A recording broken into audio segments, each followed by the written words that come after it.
Just here in my garage, bought this new Lamborghini. Lots of fun to drive up here in the Hollywood Hills. But I'll tell you what I'm a lot more proud of than materialistic things. Knowledge. So I'm a lot more proud of these 4 new bookshelves I had installed to hold all of my books. Because knowledge is, knowledge, and you get rich, and then knowledge. Campbell, why are you saying knowledge so much? Well, knowledge is how you get rich. If you just have knowledge, then you get rich. When you say the same word over and over, it makes you sound uneducated. Well, I am uneducated. But how do I get educated? Do I even have a right to education? According to the UN Declaration of Human Rights, you have a right to free education. Wowee. Knowledge.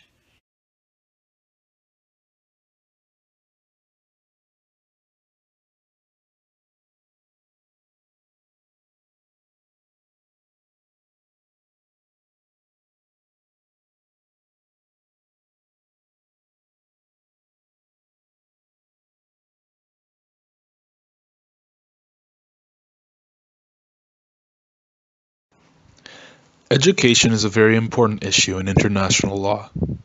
UNICEF estimates that around 250 million children of primary school age lack basic literacy and numeracy. There are many different issues that can lead to children being denied education, such as violence and lack of resources.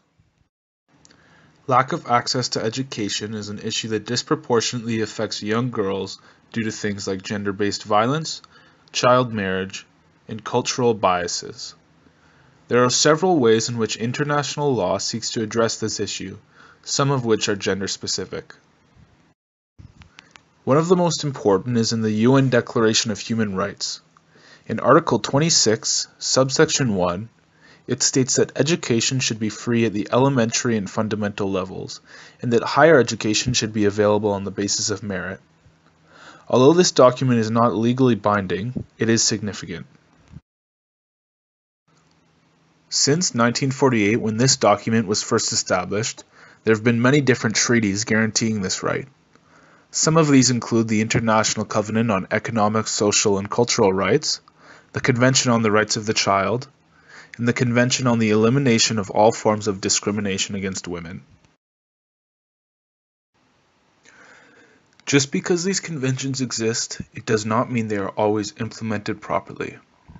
Although the right to education is almost universally accepted, many economic and social barriers remain. When discussing this, it is easy to think of these places as distant, backwards countries. This is not always the case. In her paper, Canada's Implementation of the Right to Education for Students with Disabilities, Seema Shah argues that students with disabilities, specifically epilepsy, do not always have equal access to education.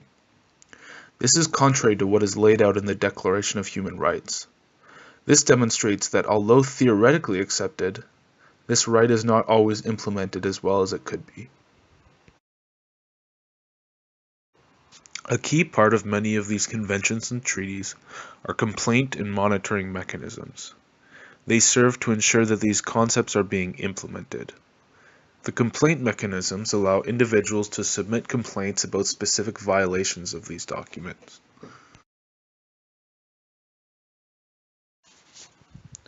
So why does any of this matter? Although this is obvious to most people, education is extremely important.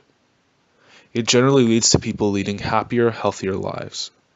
The human impact of this issue is significant, and these rights and treaties being implemented is enormously important to improving people's quality of life everywhere.